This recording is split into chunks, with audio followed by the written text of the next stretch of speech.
Assalamualaikum warahmatullahi wabarakatuh. Alhamdulillahirabbil alamin. Wahdahu wassalatu wassalamu ala asrofil anbiya'i wal mursalin wa ala alihi wa sahbihi ajmain. Amma ba'du. Pertama-tama, marilah kita panjatkan puji syukur kehadiran Allah Subhanahu wa taala karena telah memberikan rahmat sehingga kita dapat berkumpul pada webinar di siang hari ini. Perkenalkan, nama saya Najwa Sildia yang bertugas sebagai moderator dalam diskusi materi klasifikasi iklim. Adapun anggota kelompok saya adalah Nailan Azizah, Nazwa Fadilah, Nur Hidayah, dan Nirma Holili. Baik teman-teman, langsung saja kita mulai ke sesi yang pertama adalah pembukaan dan selanjutnya penyampaian materi. Saya persilakan pada saudari Nazwa Fadilah untuk membacakan materi yang pertama, dipersilahkan.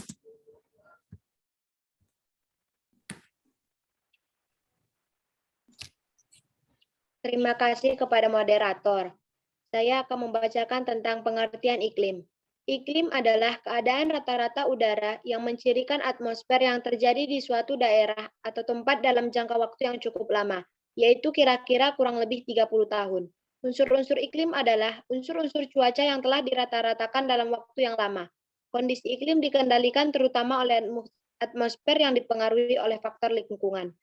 Atmosfer memberi pengaruh terhadap cuaca yang kemudian menjadi pembentuk iklim. Pembentuk iklim di suatu tempat dipengaruhi oleh letak garis lintang, lereng, ketinggian, jarak dari perairan, serta kondisi arus air laut.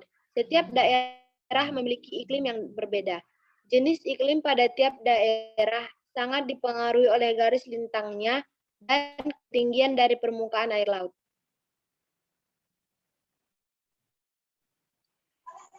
Masuk kepada klasifikasi iklim. 1. Berdasarkan letak lintang. Iklim ini iklim matahari. Berdasarkan letak lintangnya, iklim di permukaan bumi dapat dibedakan menjadi 3 zona, yaitu zona iklim tropik, zona iklim sedang, dan zona iklim kutub. Iklim juga dapat dibedakan berdasarkan kondisi kawasan, yaitu iklim benua, iklim bahari, iklim tundra, dan iklim khatulistiwa. Pada klasifikasi ini juga dibedakan dari 2 sudut pandang, yaitu A. Melihat perbedaan penyinaran matahari atau iklim solar. Pada klasifikasi iklim ini, batas ketiga zona itu ialah garis-garis lintang di bumi, yaitu sebagai berikut. 1. Zona antara 23,5 derajat lintang utara sampai 23,5 derajat lintang selatan adalah zona iklim tropik. 2. Zona antara 20,5 derajat lintang utara sampai 66,5 derajat lintang utara dan antara 23,5 derajat lintang selatan sampai 66,5 derajat lintang selatan adalah zona iklim sedang. 3.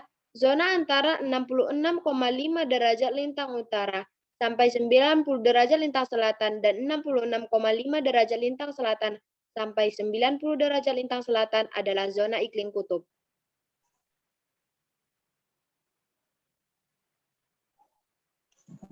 B. Berdasarkan suhu rata-rata bulanan atau iklim termik atau iklim fisik.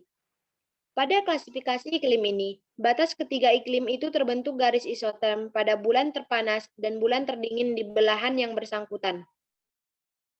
Yang dimaksud garis isoterm itu adalah garis yang digambarkan pada peta atau bagian yang menghubungkan titik-titik yang sama pada suhu.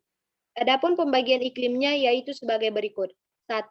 Zona 18 derajat Celcius pada bulan terdingin di belahan utara dan selatan merupakan zona iklim tropik. Artinya, suhu bulanan di daerah tropik tersebut minimum 18 derajat Celcius. 2. Zona 10 derajat Celcius. Pada bulan terpanas dengan titik kutub merupakan iklim kutub. Merupakan zona iklim kutub. Artinya, suhu bulanan di zona iklim kutub ini paling tinggi 10 derajat Celcius. 3. Zona di antara kedua zona di atas disebut zona iklim. Baik, terima kasih kepada Saudari Najwa Fadilah. Selanjutnya materi akan dibacakan oleh Saudari Nailan. Terima kasih kepada moderator. Membacakan klasifikasi menurut Köppen. Klasifikasi menurut Köppen dibuat dengan menggunakan simbol untuk menyatakan rata-rata temperatur, pengukuran curah hujan, dan jenis vegetasi. Klasifikasi iklim menurut Köppen didasarkan atas suhu dan rata-rata curah hujan bulanan dan tahunan. Koppen membagi iklim di dunia menjadi 5 golongan, yaitu tipe A, tipe B, tipe C, tipe D, dan tipe E. A. Iklim tipe A atau iklim hujan tropis, ditandai dengan rata-rata suhu bulanan lebih dari 18 derajat Celcius. Sedangkan rata-rata kelembapan udara dan curah hujan tahunan tinggi. B. Iklim tipe B atau iklim lain, jumlah penguapan yang diterima lebih besar daripada curah hujan yang diterima. C. Iklim tipe C atau iklim sedang basah ditandai dengan rata-rata suhu bulan terdingin di atas minus 3 derajat Celcius. D. Iklim tipe D atau iklim dingin ditandai dengan rata-rata suhu bulan terdingin minus 30 derajat Celcius. Jumlah curah hujan yang diterima lebih banyak daripada penguapan. E. Iklim tipe E atau iklim kutub ditandai dengan rata-rata suhu bulan terpanas kurang dari 10 derajat Celcius. 5 tipe utama tersebut dibagi menjadi bagian-bagian sebagai berikut. Tipe A, AF, AW, AM. Tipe B, BS, BW. Tipe C, CW, CS, CV. Tipe D, DW, DF. Tipe E, EE. Tipe E, ET, EF.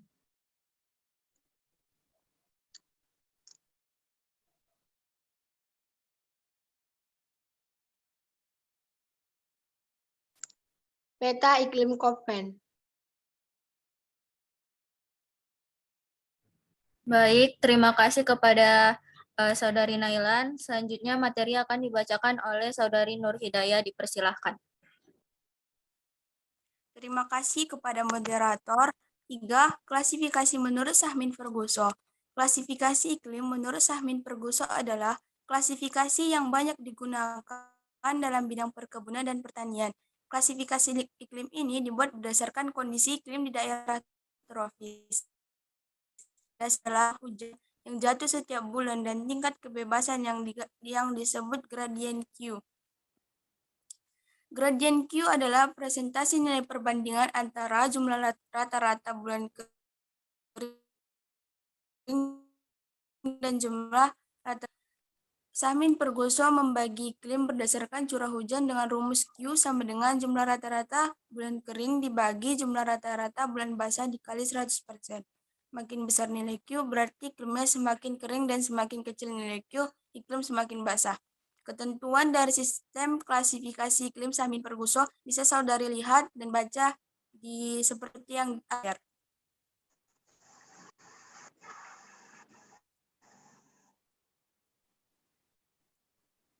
4. Klasifikasi iklim di Indonesia. MOR tahun 1933 mengajukan klasifikasi iklim di Indonesia yang didasarkan curah hujan. Klasifikasi iklim ini didasarkan oleh jumlah bulan kering atau BK dan jumlah basah atau BB yang dihitung sebagai harga rata-rata dalam waktu yang lama. Klasifikasi iklim MOR berdasarkan hubungan antara penguapan dan besarnya curah hujan. Dasar pengelolaan iklim menurut MOR adalah adanya bulan basah dan bulan kering. Berdasarkan penelitian tanah, MOR membagi tiga derajat kelembapannya, yaitu 1. Bulan basah adalah bulan yang curah hujannya 100 mm dalam 1 bulan. Jumlah curah hujan melampaui penguapan. 2. Bulan kering adalah bulan yang curah hujannya 60 mm dalam 1 bulan. Penguapan banyak berasal dari dalam tanah daripada curah hujan. 3. Di antara bulan basah dan bulan kering disebut bulan lembab. Bulan lembab tak masuk dalam hitungan curah hujan dan penguapan relatif seimbang. Tabel tipe curah hujan untuk seluruh Indonesia bisa saudari lihat di layar. Dari data tersebut dapat disimpulkan bahwa tinggi nilai Q makin kering daerah itu. Sebaliknya, makin rendah nilai Q makin basah daerah itu.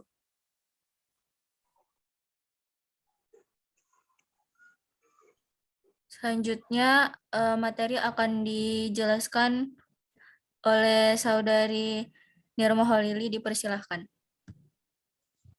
Terima kasih kepada moderator. Saya akan menjelaskan klasifikasi menurut Thorndike. Tahun 1931, beliau mengikuti klasifikasi Koppen yang lengkap. Keefektifan curah hujan untuk pertumbuhan vegetasi ditentukan oleh pembagian curah hujan bulanan dengan jumlah penguapan bulanan. Proses ini disebut rasio P/E. Jumlah perbandingan P/E dalam 12 bulan disebut indeks P/E. Berdasarkan itu, ada 5 daerah pembeda kelembapan iklim, yang tiap-tiap daerah dihubungkan dengan jenis vegetasi tertentu yang bisa tumbuh dengan baik. Dalam penentuan kelas iklim ini dikemukakan 2 pengertian, yaitu pertama rasio atau rasio suhu evaporasi, yang kedua rasio temperatur evapotranspirasi. Tabel golongan kelembapan didasarkan pada indeks efek presipitasi dapat dilihat oleh saudari pada layar, dan tabel golongan suhu didasarkan pada TE Index. Contoh klasifikasi iklim Thornwright, yaitu BA iklim tropis lembab, DB iklim mesothermal kering. Selanjutnya ada klasifikasi menurut Oldeman. Oldeman menitikberatkan pada banyaknya bulan basah dan bulan kering secara berturut-turut yang dikaitkan dengan sistem pertanian untuk daerah-daerah tertentu. Bulan basah tersebut yaitu A. Bulan basah apabila curah hujan lebih dari 200 mm. B. Bulan lembab apabila curah hujannya 100 mm sampai 200 mm. C. Bulan kering apabila curah hujan kurang dari 100 mm. Oldeman membagi iklim menjadi 5 tipe, yaitu seperti yang tertera pada layar. Pengklasifikasian iklim Oldeman ini banyak dimanfaatkan oleh para petani di Indonesia. Maka dari itulah pengklasifikasian Oldeman ini menjadi sangat penting. Klasifikasi iklim ini diarahkan kepada tanaman-tanaman pangan seperti padi dan juga golongan palawija. Baik, selanjutnya materi akan dibacakan oleh Nailan Azizah. Dipersilahkan. Terima kasih kepada moderator. Saya akan membacakan iklim di Indonesia. Di Indonesia terdapat 3 jenis iklim yang mempengaruhi iklim di Indonesia, yaitu iklim musim atau muson, iklim tropika atau iklim panas, dan iklim laut.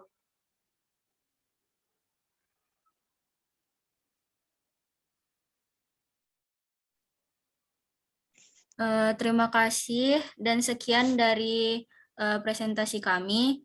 Selanjutnya adalah sesi tanya jawab yang dilakukan dalam 3 pertanyaan kepada audiens yang ingin bertanya. Dipersilahkan. Assalamualaikum warahmatullahi wabarakatuh. Waalaikumsalam warahmatullahi wabarakatuh.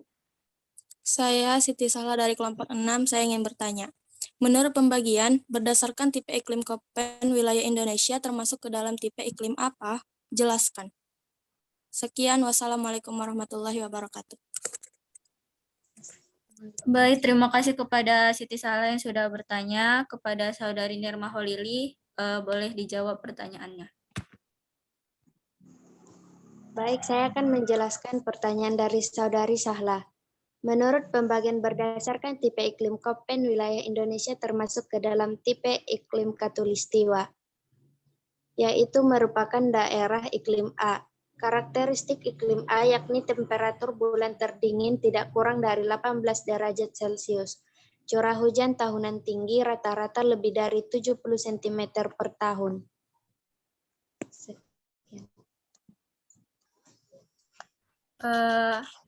Apakah Saudari Siti Sahla setuju dengan jawaban yang telah diberikan?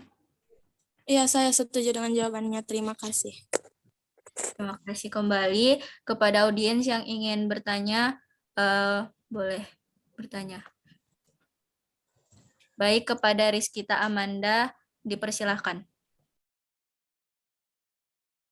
Jadi, apakah perubahan iklim itu dapat kita cegah? Kalau misalnya dapat, bagaimana caranya? Baik, terima kasih kepada Saudari Rizkita. Kepada Saudari Najwa Fadilah, boleh dijawab pertanyaannya. Oke, saya akan menjawab dari pertanyaan Rizkita Amanda. Cara yang bisa dilakukan untuk mencegah perubahan iklim adalah menggunakan sumber daya alam perubahan yang ramah lingkungan. Penggunaan energi alternatif merupakan salah satu cara menghemat penggunaan bakar-bakar fosil sehingga dapat mengurangi dampak emisi karbon. Cukup sekian. Baik, terima kasih pada saudari. Bagaimana dengan saudari Rizkita Amanda? Apakah setuju? Ya, saya menerima jawabannya. Baik, terima kasih. Selanjutnya kepada audiens yang ingin bertanya dipersilahkan. Ya, baik, kepada saudari Hasanatul Balkia dipersilahkan. Assalamualaikum warahmatullahi wabarakatuh. Saya Hasanatul Balkia dari kelompok 4. Saya ingin bertanya, apa perbedaan iklim dengan pemanasan global?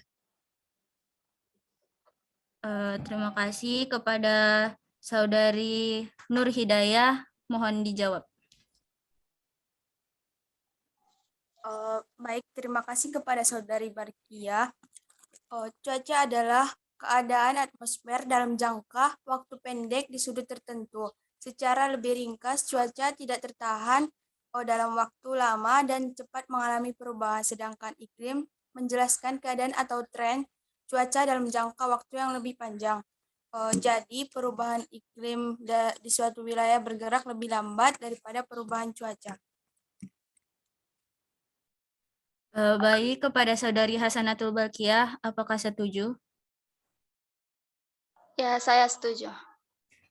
Terima kasih. Terima kasih kepada semua audiens yang sudah hadir dan sudah bertanya. Selanjutnya, sebelum menutup, kesimpulan demikianlah pembahasan yang dapat kami paparkan. Kemudian kami mengambil beberapa kesimpulan, diantaranya itu iklim adalah kondisi rata-rata cuaca dalam waktu yang panjang. Studi tentang iklim dipelajari dalam meteorologi.